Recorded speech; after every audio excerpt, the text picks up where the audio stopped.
Welcome in, everybody, to another Atlanta United Scarves and Spikes pre-match show. We've been dealing with some technical difficulties getting things situated here, but we're in business. So if you have found yourself in here and you have no idea who we are a Atlanta United podcast called Scarves and Spikes, broadcasting here for everybody watching live online from Sababa's Burgers at 2929 North Druid Hills Parkway. Y'all come out, hang out with us. We're going to be here for Atlanta United versus New York City FC. Going to be watching the game up on the amazing 100-inch TV in here. But for now, I'm Tyler Pilgrim, Sydney Hunt over here, Henry Higuita next to me.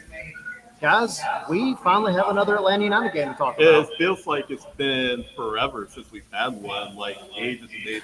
How many days has it been, Tyler and Henry? About a week and a half, I want to say. It feels like a month. I know.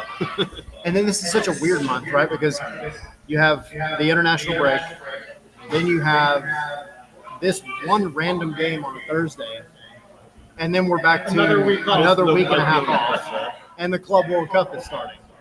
So I guess going into it, kind of what are your overall thoughts about what we're about to see here in a little bit? I don't know. I know a lot of players will be missing for Atlanta United due to the international break. I know we'll talk about that a little bit later, how Atlanta United players kind of fare during the international break. But a lot of uncertainty on both sides of the table, or both sides of the pitch for Atlanta United and NYCFC. Who's going to be available, who's going to be playing, and all that good stuff. So I guess when the lineups come out here in about, 24 minutes or so, I don't think any of us will really know what to expect. Henry? Yeah, I mean, like Sydney said, it's a little unexpected. You know, this game, who might be playing, what the lineup will look like. I just don't know. Usually with this team, you know the best 11. You probably can guess that that's what's going to go. But now you have players who just a couple days ago played 90 minutes, started for their national teams. And there's that factor, Nick, there's that factor of how many of those guys will see minutes tonight. And so it's interesting. And you'll see, hopefully, some of the other players, some of the depth pieces in the squad have a little bit more time and have a chance to step up and kind of, show what they're made of. I'm looking at, Will Riley. I'm looking at, it's unfortunate that Cayman Togashi's out, but, potentially Brooks Lennon has kind of become a depth piece in this team at this point, I'm interested to see Noah Cobb, for example. We'll see. We'll see how if he plays. But I'm interested to see exactly what this lineup looks like because there's a lot of potential. Both sides are missing some players, and so I think it'll be a little chaotic. We'll see. Yeah, for sure. The thing is, obviously, this one island of a game here in the middle of this weird international break, and then more of an international break. It throws a wrench in a lot of things. Yeah. We've talked about it. Atlanta United had 12 players out on international duty. And then, Henry, you kind of alluded to it. You have other players with injuries. Cayman Togashi injured himself. Maybe not starting, but now you only have one striker in terms of that's going to be, I think, probably likely available in Jamal Tiare. The good thing is Latte Lath, he had a very short kind of trek across the Canadian border to get to New York. So maybe he'll be able to feature. But between the injuries and then everybody coming back from international break, it's going to be a hodgepodge of players that we might see on this team sheet tonight. What a word, hodgepodge. That's a good word, isn't it? It's an interesting word, a word you don't use every single day. I agree. You got to use it when it needs. Yeah. I think that Henry kind of brought up a good point.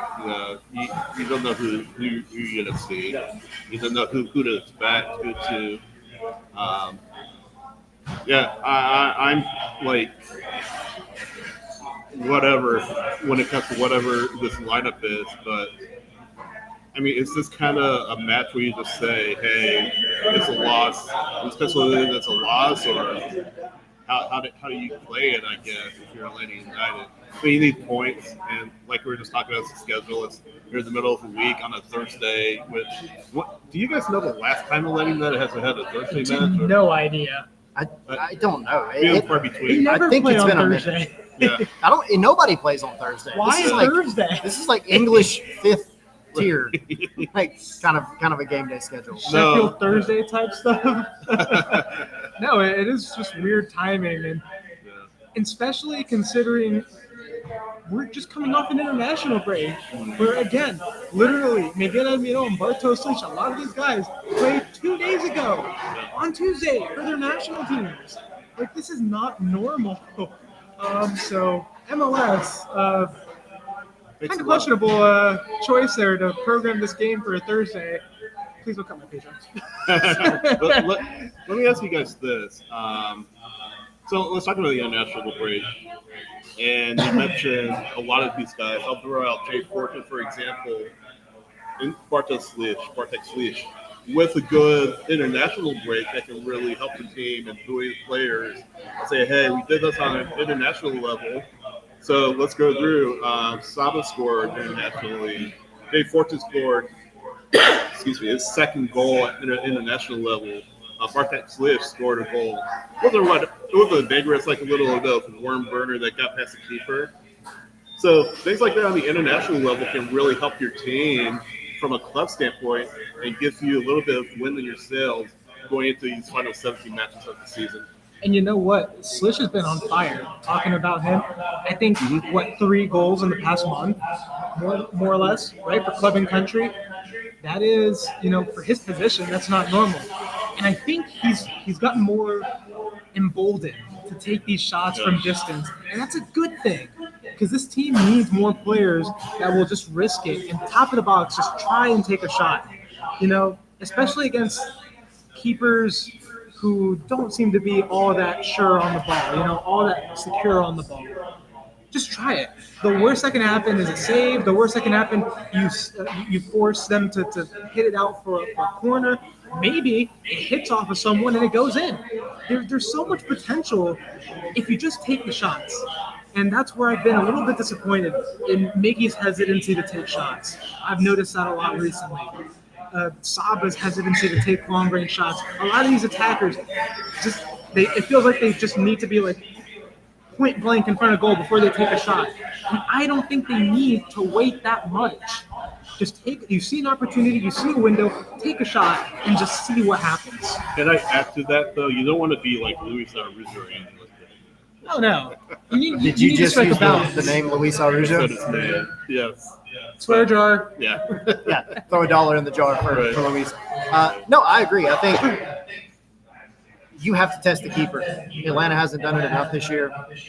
And, I go back to an article that I wrote on the website a couple of months ago, and it was exactly what you're saying, where it feels like this team is trying to tee up the perfect opportunity. They're trying to tee up the perfect shot. And you can't always rely on that. I mean, you have so many talented individual players on this team, and you have had over the years. Let one rip from distance. Take a chance. Again, test the keeper. See what you can do. I want to see that tonight on a very small pitch, a tight pitch. You can't expect to get super deep into the box and be able to rely on a tap. Yeah. This is a game where, look, New York City is going to be missing a handful of guys as well. This isn't a fully one-sided issue in terms of who's out, who's missing. You mentioned on across the pitch, Keaton Parks will be out. They have a handful of guys coming back from international break as well. Alonso Martinez, their leading goal scorer, is going to be out. And he caused a headache for Atlanta when they were here last time. He drew the penalty. I think he also scored one of their other goals. Like, he has been a headache for a lot of defenses in MLS. And Atlanta has conceded 30 goals this season. It's one of the more leaguier defenses in the league. And so this is a good chance for them to go out there, hold their own, away from home, try to get themselves a clean sheet, and just build on a foundation from which they can go attack and potentially get a result. Keaton Parks is another player, another big piece of puzzle defensive friendly CFC too. So. Yeah, for sure. And I think so. I want to hit on kind of what you're saying, and really quick for anybody that's just kind of jumping on here. Obviously, you see a different background behind us. We're all in person. We are at Sababa's Hamburgers at 2929 North Druid Hills Road. Suite F, by the way. You'll see it when you come in. But we're going to be here again doing this pre-match show. But we're staying. We're watching the game here. We got a lot of Atlanta fans here already. Big shout out all the folks wearing Atlanta kits already. Table of Atlanta fans. Yeah, there's a table of Atlanta fans already. But we're going to be watching the game here. This is a watch party. So once we get done here, we're chilling. We're watching Atlanta versus New York. So y'all come out, come get us some hamburgers. We've got they've got some specials going on. Yep. And come chill with us. It'll be a good time. Come, the best or worst. We'll see. But I think going forward from here, this is, you were saying, Henry, this is an opportunity for Atlanta. If Atlanta United can do something here tonight, and I don't want to say that it's favorable, but this is probably one of the better possibilities that you have going up to the baseball field to play, right? Leaving this match, you have a week and a half almost break. The players are going on vacation, literally going on vacation. So they'll be off for a little bit. They come back, they get ready for Columbus. Columbus is struggling right now. Struggling, yeah. That's relative for Columbus. I love to struggle like the crew are. I know, right? Me too. In the playoffs. Yeah. Four guys. But for Columbus' standards, they're struggling. And then after that, you have Miami. And I know this is for a fact, if Miami makes it out of the group stage of the Club World Cup, that game gets moved. Yes. So I kind of hope they struggle, put forth everything, and then they still have to play Atlanta United on the 28th. But regardless, if that game does get played, I think you have a possibility to take something there as well. If it doesn't, it gives you a little bit more rest that you desperately needed for a long time. Football's a funny game. I mean, you never know what can happen in any given match. You've gone to a stadium before and you've gotten a result, right? We're talking about Chase Stadium. All the names of that stadium were going through my name. I was like, Drive Pink? No. 15. It's got a different name. But yeah, you've gone to Miami before, to Fort Lauderdale, and you've gotten a result. You could do it again, especially if these guys are coming off of a very intense run in the Club World Cup. And they have, out of the MLS teams, they probably have the easier group, in quotes. It's still a tough group because it still sucks. They have Porto, Al-Ahly, and Palmeiras, right? So it's still it's a gauntlet for all the MLS teams. But if any one of them is going to make it through from the group stage, I would probably bet on them. The one I'm most worried about, honestly, is Columbus, because Atlanta has literally never won at lower.com field. So, and look, this Columbus side, we said they were struggling, right? They are not in a great run of form. That is true. At the same time, I think they're not great is still a little better than Atlanta's whatever you call what they're in right now, where they're not consistent. There are sometimes where they can kind of get in an attacking gear. There's sometimes where they're leaky at the back. You just don't know what Atlanta United is going to show up. And unfortunately, that makes me think that going up to Columbus, even if they're not in their best form, is going to be a challenge. Well, definitely hear what you say about Columbus, but I think that makes it even more critical to get a result here tonight at Yankee Stadium. Now, if you look at NYCFC, they've been, they're obviously better than Atlanta at this point. Who isn't at this point, I guess? But, excuse me. Maybe the Galaxy. Yeah, maybe the Galaxy. But, yeah, this has been an NYCFC team that has struggled to be consistent on their own. And it looks like the field is, Henry just showing us a picture of the field. It's a pretty dark state at Yankee Stadium. Can you even play on that? I'm sure you can. Won't that trip you up? I don't know if you can hold it up to the camera just so people can see. Can y'all see look at that? You can see some some seams on the field in Yankee Stadium. More than a few. That's pretty rough. That is. That's what happens when you play on a baseball field. Right. Dude. That's a foul ball right there. Oh my God. Terrible, terrible. Here, Sorry. here go the dad jokes. Here go the dad jokes. But just to continue my point, this is a LAFC or LAFC NYCFC team that haven't really gathered a whole lot of momentum under Pascal Janssen in his first season. Have dropped points over the last two, lost 3-0 to Houston and drew Nashville 2-2. So they struggle to put wins together. And Henry, like you're talking about, the big one is Alonso Martinez is missing for NYCFC. Kidden Parks is missing for NYCFC. But along with that, a lot of these other players will be out there in national duty. I mean, what can we expect from a standpoint of scoreline, from a standpoint of lineups? So a lot of question marks going into this match. And again, we are 10 minutes more or less from lineups dropping. But I did want to mention my point earlier about taking shots. You need that tonight because NYCFC is going to be without their starting goalkeeper, Matt Freese. He is with the U.S. men's national team as they start their Gold Cup run against Trinidad and Tobago and Jay Fortune. Flashbacks. On Sunday. So what I talked to Andrew Lay for Across the Pitch this week from Hudson River Blue. Shout out to them. And he told me that the most likely replacement is going to be Tomas Romero. He's a backup keeper.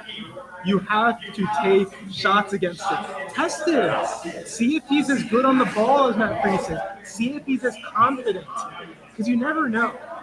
And so I really hope we see this team really kind of try for those shots. If Nicky plays, try those shots. Latte Live. Bartek even. Anyone. Just try and put a shot on frame. Make it difficult for them.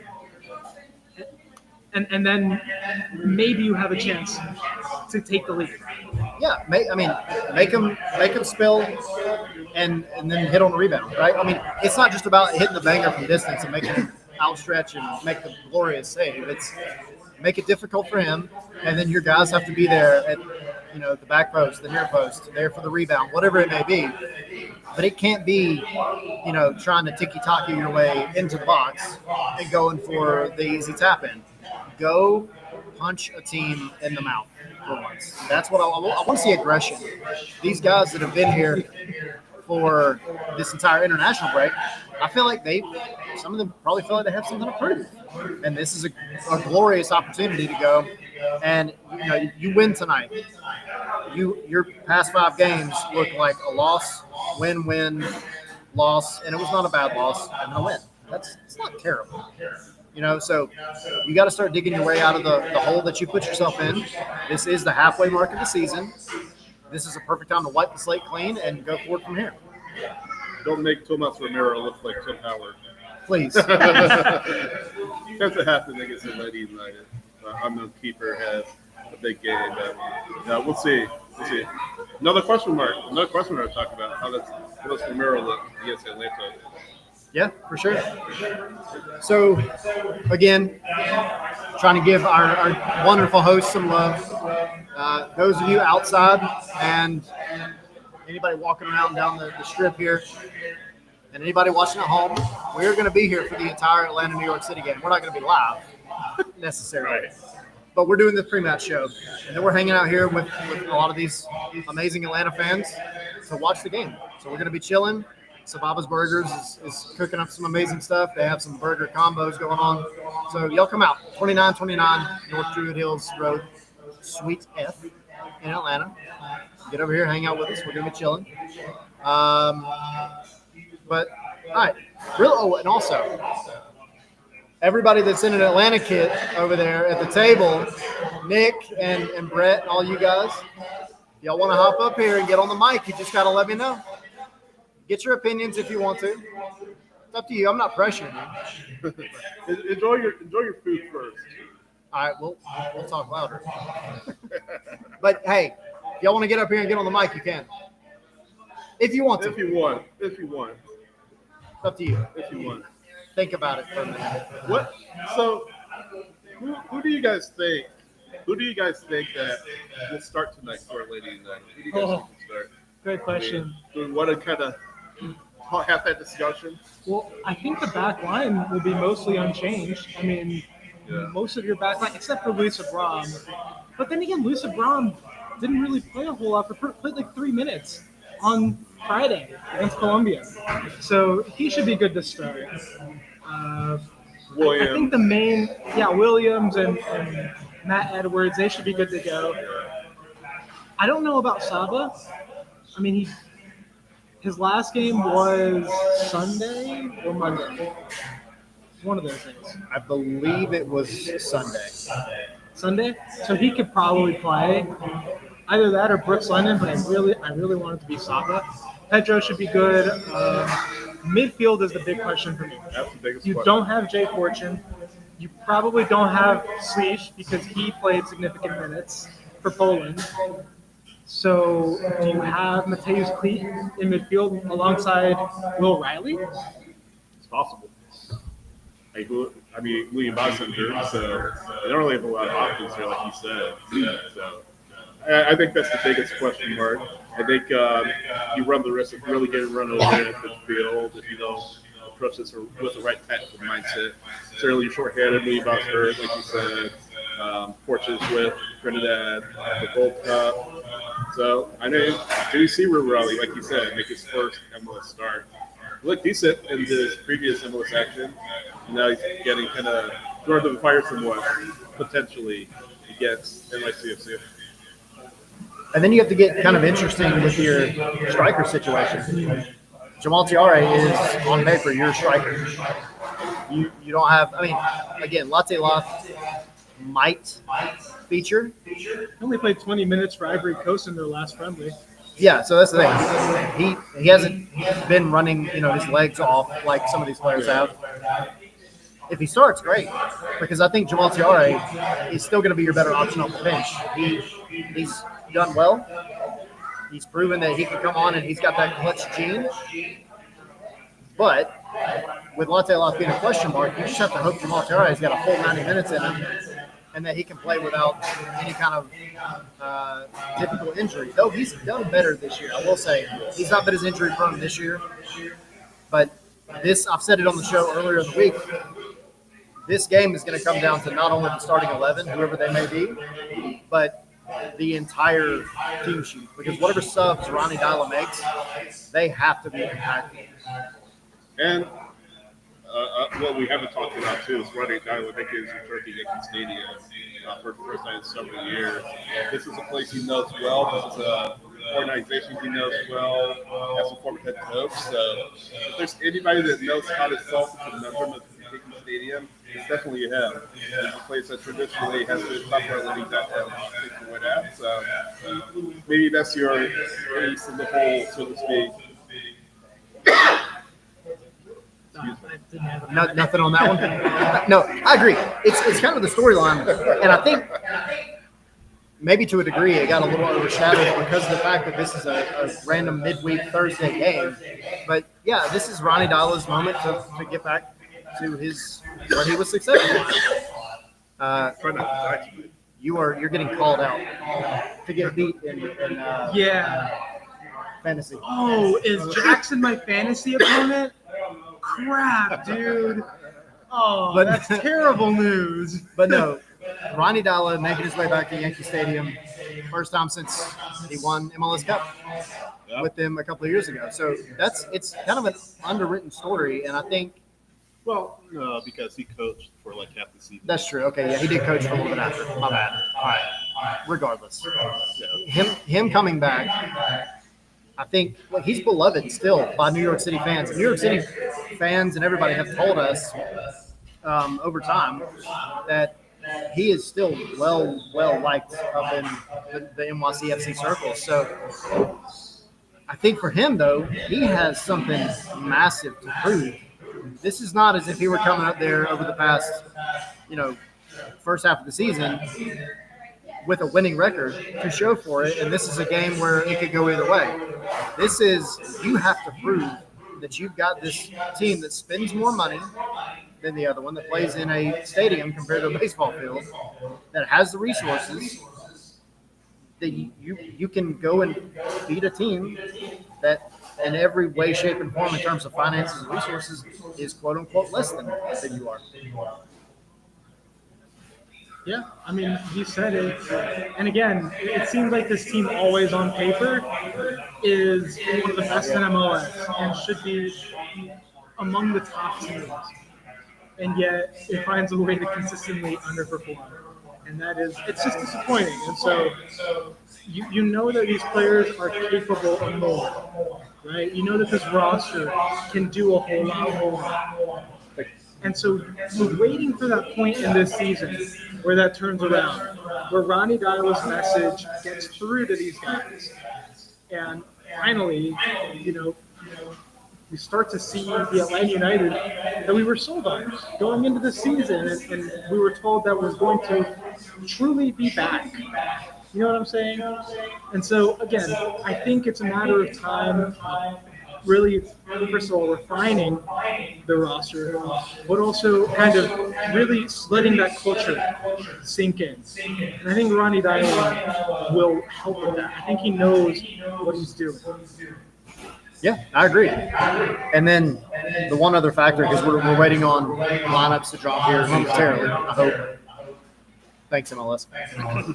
But you playing again, we joke around about it, playing on this baseball field. This is probably the best possible set of circumstances besides playing at home for Atlanta with having so many guys out, because you're not having to run 8 miles. Midfielders are not having to cover the same amount of distance. Whoever plays in the wings is not having to cover vertically back and forth as big of a cross-country trek as you would normally have, right? So it does play into, now again, it's both teams. It goes both ways, right? This is a two-way street for sure. And they do have home field advantage, but I think in a lot of ways with Atlanta's speed, if they can use their speed and not try to play another game, this kind of plays into Atlanta's hands to a degree. And again, having a coach that's very familiar with the pitch helps out a lot. So NYCFC's lineups are out, but still waiting on the United setup. Ramirez starting in goal. Some of the names on the lineup for NYCFC: Perquisa, Andres Pereira, Yusef Bakrar, Maximo Morales, Fernandez, Douglas Martins, Hannes Wolf, Pingasevich, Maheda, Ramiro, and Justin Hawk starting for NYCFC. It looks like Atlanta lineups are out. Atlanta's just dropped. So, all right, Atlanta United starting 11. All right, let's. As he pulls it off the screen. Sorry. All right. See if the Twitter graphic. Atlanta United starting 11. Obviously, Brad Guzan in net. Pedro Amador, Rocket Ronnie, Derek Williams, Matt Edwards, Brooks Lennon, Saba in front of him, Mateusz Klick, Will Riley, let's go, Alexi Marinchuk, and Jamal Tiare up top. So there's your starting 11. Again, different pieces of paper are going to show it in a different way. This is listed as a 5-4-1. I think on a narrow pitch, maybe it might actually play like a 5-4-1. We'll see. But on the bench, Noah Cobb, Efrain Morales, Luis Abram, Luke Brennan, Miggy, Jaden Hibbert is the backup keeper, and then Latte Alof also on the bench. You know Thoughts? what? I don't mind it. I kind of like it. Yeah, like you said, the bench looks solid. I think Latte Lot coming off the bench against tired legs will be even more effective. Super sub. Super sub Emmanuel Latte Lot, the $22 million super sub. But no, him and Miggy, I think off the bench is going to be interesting. Will Riley getting another run out. Significant minutes for him. I think that's great. I think he deserves it. Seeing him do some of the right things with the twos. He's capable of playing those through balls. He's capable of playing those penetrating passes that Atlanta really, really needs. And Cleek, we've seen him doing that a lot more recently too, right? He's helped this team play more through balls in the past 3 games. And so I think that'll continue. And that midfield duo, that's what I'm going to be looking for. The through balls into Jamal Tiare, the through balls into Saba. What I'm more interested in is to see the exact position that Alexei Miranchuk plays. Yeah. And so Atlanta United just posted on Twitter their lineup graphic. And MLS had it as a 5-4-1 with Tiare as a sole striker. Atlanta has it as a 3-5-2 with Saba and Jamal Tiare as a striker duo, Amador and Lennon as your wingbacks, and in that midfield three, it's a single pivot of Will Riley as the six, and then Cleach and Moranchuk as your eights. Which I don't mind that. I prefer Moranchuk in that half space because I think he thrives a little more. It gives him a little bit more time. It gives him pockets of space where he can just pull the strings to get the ball into Brooks and get just access to so many more players. So I think I'm interested to see how this is going to work out. My thoughts are that's pretty interesting to see TRA Saba in that dual striker pairing up front. I don't hate it. I don't hate it. I don't feel like we've ever seen Saba in that lineup ever. Occasionally, when there were so many injuries, he's kind of been up there a little bit as a pseudo number 9, but I don't know that he's ever played as like a true, like full-on striker. Yeah. I think you're going to see a lot of the players on the left. You see attacking ability of Amador on the left-hand side to feed TRA and Saba. And, who knows? You could nick a goal or two against NYCFC, again, in a place where very few teams have had success winning in that stadium or getting points in that stadium even. So I think that's kind of my key from the defensive standpoint. I think the midfield will be key. Will Riley, it's a reduced lineup for NYCFC, so I think if you're to debut of any match, it would probably be this one with reduced rank or limited ranks in NYCFC. So definitely interested to see what Will Riley does. Excuse me. In that first MLS start, first ever start for Atlanta United, certainly second overall appearance. But again, Miranchuk, we mentioned Miranchuk. Before the break, he was on a good run of form himself. What can he do to improve that? What can he do with rest, with time to recuperate and catch his breath? I'm looking to see what he can do as well tonight. Yeah, I'm excited about Will Riley personally. I've kind of talked him up all week. Will Riley's a thug, and I like that. I need some more thugs in midfield. I like the fact that he was so aggressive in the Columbus game? I forget. Or who? I forget. Cincinnati. One of those Ohio teams. But no, I'm excited to see Will back out there. I think he's got the right mentality to be successful. He's going to have his hands full. With it being, like you said, Henry, a single pivot, he's going to have some serious defensive responsibility.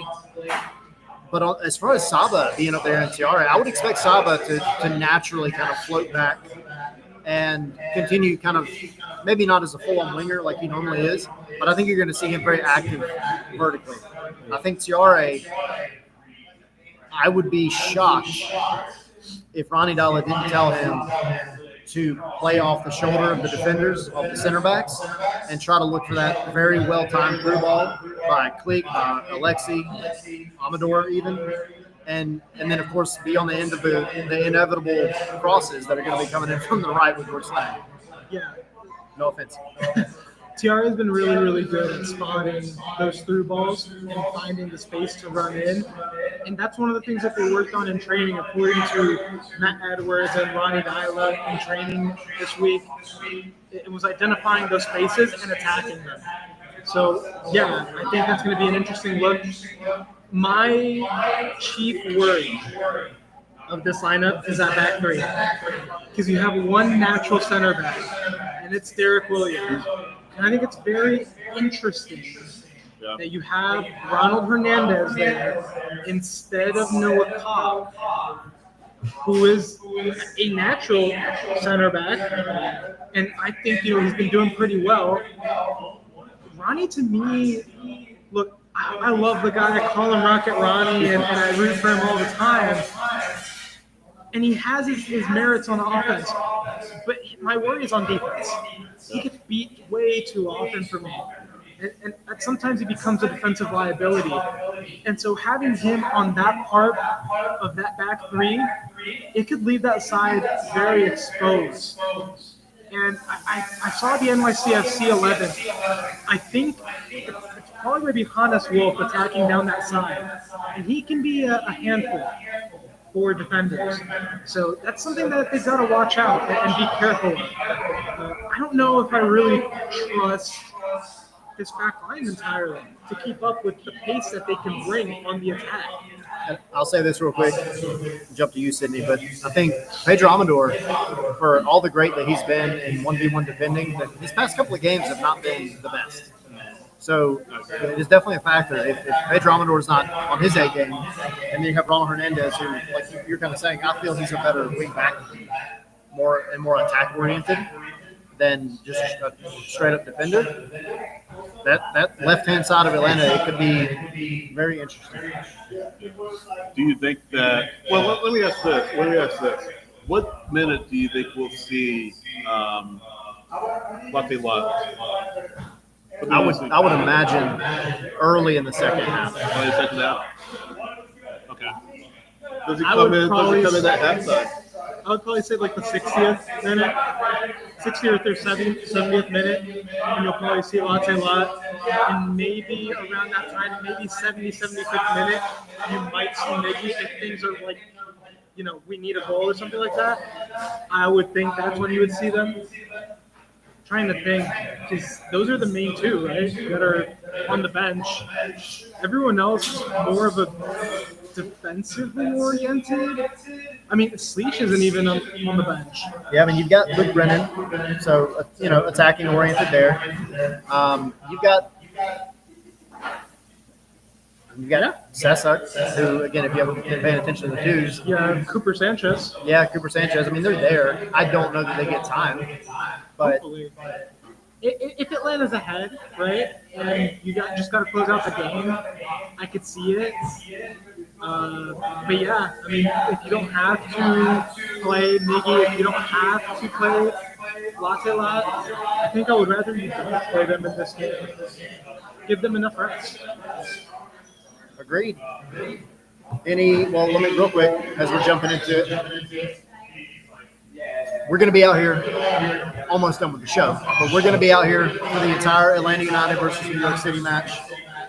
We're going to be, maybe turn the camera around here in a minute and show you guys, but massive 100-inch screen in here, other TVs. We're going to be watching the game, full-on watch party at Sababa's Burgers, 2929 North Druid Hills North Druid Hills Drive.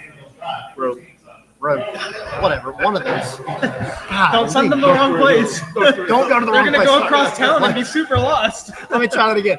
2929 North Druid Hills Road, Atlanta, Georgia. Please don't go anywhere else. Tyler, it's Sababa time. It's Sababa time in Atlanta. No, y'all come out, though. Sababa's is going to have some burger specials, lots of good food. Lots of people here already. We're going to be hanging out. We're going to be chilling. And otherwise, just hopefully enjoying a win. But at minimum, enjoying a soccer game and eating hamburgers. There are many worse things you could be doing. So y'all come on out. Final thoughts? Go win. Go win. I like it. Final thoughts are I'm hungry and I'm going to get a burger. Yeah. Real quick, y'all want to see Atlanta United? This mural is amazing, by the way. The Yeah. Benz is right here, and that is perfect. That is for perfect. us. And you can't see it right now, but there's a Waffle House logo, kind of above us, the Vortex. There's this whole mural designed by Ariel, Rafi, your sister, right? Yeah. So all done by her. So We have a new co-host. Yeah. This is Atlanta United's good luck charm. Whenever she is at a home game, for whatever reason, they tend to win. So we're taking donations to get her to every home game. But she wanted to say hey. She said no. It's not. Little camera shot. But all right, guys, y'all come on out here. We'll be out here all the way through the game, chilling, and let's go win.